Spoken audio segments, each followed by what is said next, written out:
Tàn nát hết rồi.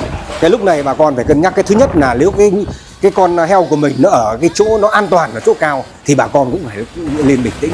Còn cái chỗ mà nó không được an toàn mà xác định mà phải bán đi thì thôi cũng đành phải cho nó đi, cũng đành phải cho ra thôi, chứ không thể làm nào được. Cũng còn hơn là để coi như vậy là không may mà nước nó vào là mất tất, nó thiệt thòi.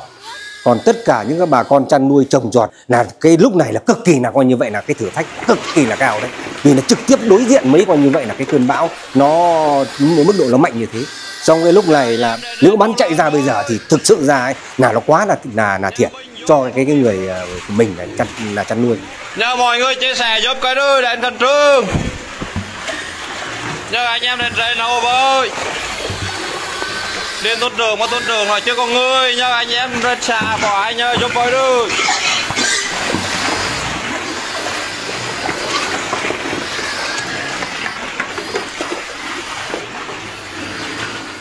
Nhờ anh em đến đây trâu lên với. Nhà Bình Dung, thôn Mỹ Hương.